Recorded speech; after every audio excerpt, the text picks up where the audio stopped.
Warm welcome to Craig Young from Inex Developments, one of our business partners. Craig, good to be talking with you on, the whole Ingwe project, which we've been giving a little bit of exposure to on Biz News, has seemed to have hit a very sweet spot with the Biz News tribe. We've noticed a lot of people are interested in having a look or having a closer look at the project. Maybe we can unpack it a little bit. First of all, it's near Plett. It's something very unusual, 100 hectares, only 30 houses, off the grid completely. That's a heck of a lot in a very short sentence. What gave you the idea to do this? It's actually a friend of mine from Varsity who owns the farm, William Edwards. He started the process 8 years ago. And then when he got closer to getting his rights, he asked us if we would like to do the development on his behalf, because he just realized you need experience with this type of development being off the grid and all the green aspects to it. So we got involved about 2 years ago. 8 years ago? That sounds like a long time in gestation. Are there lots of hoops to jump through? Yeah, the main thing is always the environmental aspect and the impact of the environmental. So that's normally the biggest headache in these type of developments. It's a good thing as well, because, then obviously you get the rights correct. And I think it's the right thing to do, even though us developers hate taking long because time is money. But in a way, it is a good thing. It's such a special site. The forest, all 50 hectares are like completely indigenous. Like 99% of the aliens have been removed. So pristine development like that, you would expect that environmental affairs and stuff will be very strict, and the conditions are actually very strict. So for people who know Plett, where is it situated? We're in the Crags, in the heart of the Crags. The closest sort of places people will know will be the Curlin's Big Polo Estate. They're about 2 kilometers from us. So, and we're on the ocean side of the N2, whereas Curlin's is on the mountain side.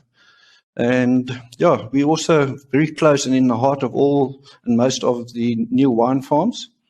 So we're very lucky. We're quite surrounded by very good estates and very nice area to be in. 100 hectares, 30 houses. How big is each stand? We are limited in the footprint of the dwellings to 420 square meters. We're not allowed to go outside that footprint. It's also an environmental thing. We are entitled double story, so obviously you can then up your size to 800 squares. That's from the dwelling side. Your actual footprint of your gardens and things is 1,100. But what we've done is you naturally flow into the entire permaculture and farming area around you. As long as you stick within the strict guidelines of, depends whether you're in a forest area or grassland area or permaculture area, you can actually extend your garden within our guidelines and have your own natural forest around your house or your own natural permaculture around your house. So you're not that limited in size, just depending on which area you choose and what you want to do. It sounds, so if I can just understand it from a real kind of townies approach, you've got a 1/4 acre that will be in the middle of this huge estate. And there's only Yes. 30 of you in there. So presumably you're not going to have anybody obscuring your view. No, not at all. There are certain units, there are currently existing houses on the estate, which were like either workers' houses or just little timber chalets. Those footprints are fixed. We can't move them because they don't allow us to do any extra disturbance to the natural forest. So those units are closer together. But all the new units, there are going to be 19 completely new units where there are no existing buildings that we demolish. Those units are very exclusive and very far apart. So, your neighbors are quite a long distance from you. But is there going to be any communal ability to come together? Your neighbors might be far, but things like clubhouses, etc.? Yes, we have designed a generalist clubhouse with squash and tennis and gyms and yogas and place for the children to play, and just like a nice get-together lounge, bar, little kitchen area. There's also a huge existing educational centre, because the farm beforehand, they used to do educational training. So that we're turning into a business hub, where there will be facilities for people that want to do most of their work from home, and if they've got extra printing or they just need additional assistance from admin side, there will be a little business centre for that. Then we got a current area where there used to be an old soccer field. So because it was disturbed already, they allowed us to do that as the training area for golf. So we're going to have a little golf area where there will be putting greens, chipping greens. And right next to it, there's an old little timber building that's been there for many years. And that will turn into like the little 19th hole. Be like a little honesty pub where you can go with your friends after you've chipped and played. There are only 30 houses. It seems like quite a big development or communal development for a relatively few people. Yeah, look, we were limited by the environmental. So, as I said, there are 11 existing homes. Obviously, we demolished them and built inside our new architectural guidelines. But the maximum disturbance footprint that we're allowed to do on the entire estate, including new roads, is only 1 hectare. They only allow us to disturb 1% of the entire 100 hectares. That's how strict they were. So that's where our limitations came in, and we had to design and decide maybe a bit bigger and less units, or smaller and more units. And we rather opted for less units and bigger units, because we find this is for the discerning buyer. Such a big estate, obviously, you're going to need people that understand the environment, people that love the environment, people that understand food and water security. We're extremely lucky. The farm has never run out of water, because it's got a place called the Whiskey Creek, which is above the N2, and that feeds us all our water. That's never run dry. Nobody knows whenever that has run dry. That's lived there for many, many years. Obviously, then we're going to bring in the solar and the other off-the-grid sewage systems. And then obviously on top of that, we're lucky having all this water. We've got 40 hectares of water rights for irrigation. So this allows us to go food security in a very organized manner with permaculture. And so that's, I think, why the estate is so appealing.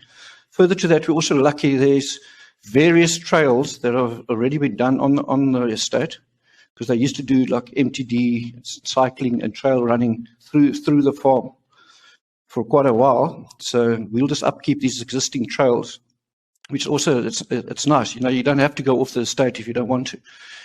You've got everything there. You've got your sport, you've got your food, you've got your environment.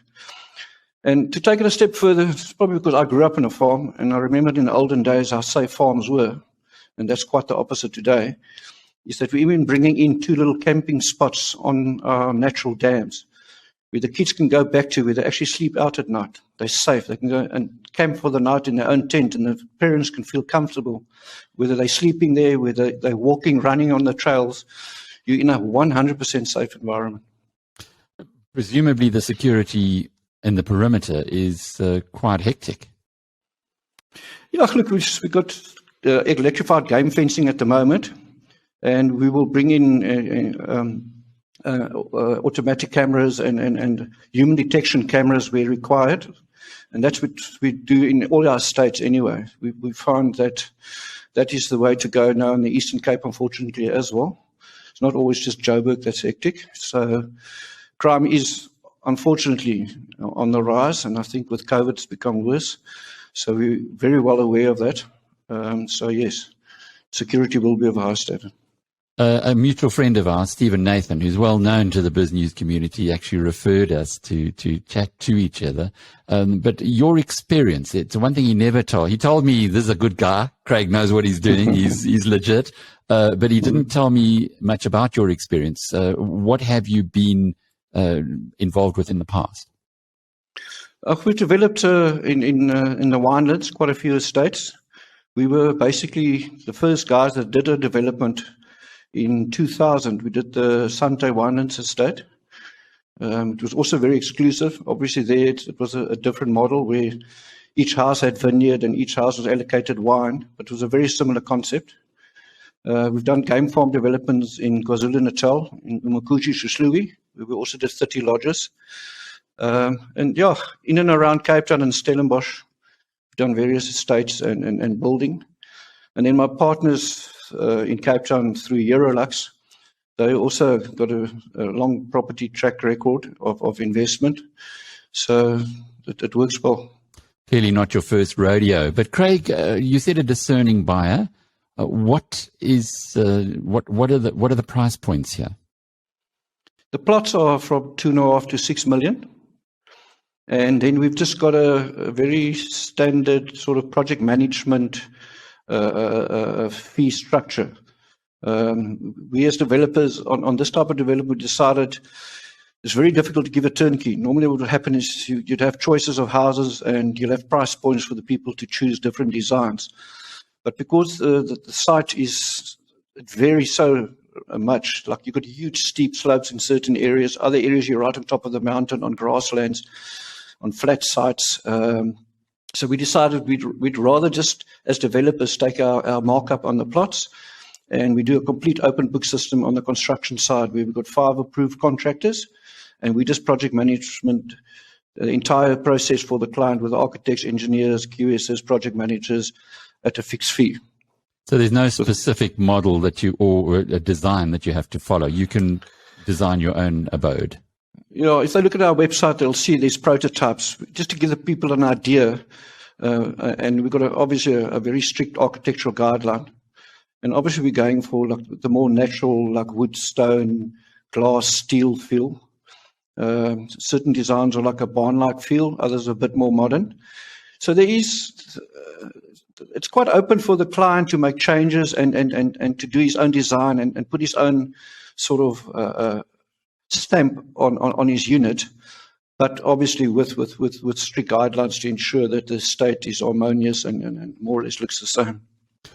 Being off the grid, does that mean that you will, as the developer, will put all of that together? So you'll put the solar plant together and the water system, etc., or would each dwelling be responsible for their own septic tank, for instance?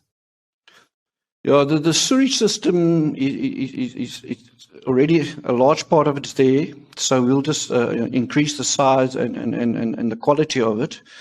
The water, as I said, there's a lot of water available, so we've got to have huge storage tanks. But what we are doing is each house has to have a minimum of 30,000 litre water capacity in their basement or under the house. That's just, we don't need it, but we just felt that's the right thing to do. And so far, the first buyers that have bought, most of them are actually going bigger than that. So people are happy with that. The solar system, obviously we design house for house, depending on your size and how hungry the house will be for electricity, depending on what you choose and what type of fittings you put in the house. We do have Eskom power on site, so it is available as a backup, but we will design the house that it is capable of being off the grid with solar and backup batteries. What about pets? Are they allowed there? I'm just thinking about the wildlife that you have. For instance, at Zimbabwe, you're not allowed to have pets because of the buck and the monkeys. Yeah, that's the reason why we've given each person a 1,100 square meter plot, so that they can fence that in. The fencing obviously is also like a strict guideline where it is going to be, we actually want to landscape it away. You'll put clear view fence in, but with hedges and stuff that eventually it actually looks like a hedge. So everything remains green. But because they're so far away from each other, we felt pets is fine, but with strict guidelines when you take them off your plot. Obviously got to be on a lead, etc., because of all the game.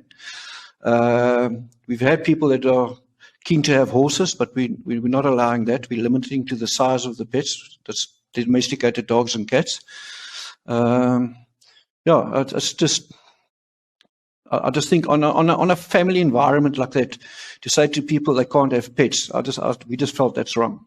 There's only 30 houses there, and to me, I mean, I've got 4 sons, and they love their pets. So that's what we're trying to create. We're really trying to create a family environment where everybody loves where they're living and enjoy the environment. You also mentioned people working from home. The connectivity is critical. How well is that being catered for? Well, we're going to bring in the data. We're lucky that data runs on the N2 right past us. That's already, that section of the Cape has got data all along. So your data will be there. What are who does it appeal to so far? You said you had a few buyers already, and I know certainly the business community is, our tribe are wealthy. They're looking for something different. They're looking to be government proof in many ways. Are they your typical buyers? Yeah, I'd say so. Not to mention names, but I mean, we've actually had a buyer at the age of 35, but he's an investment banker and he does well. He's actually bought 2 plots because he's thinking of his parents at a later date. We've had some ex-CEOs from quite large corporate companies. 2 of them have bought.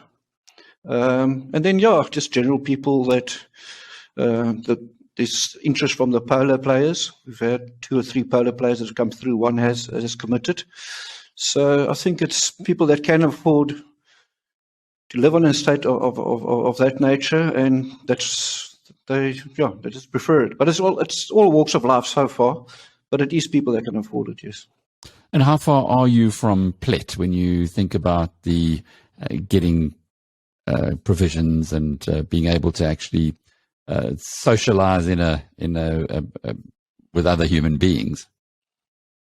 Yeah, look, Plett is close by. It's 15 kilometers on the N2, so it's very quick there.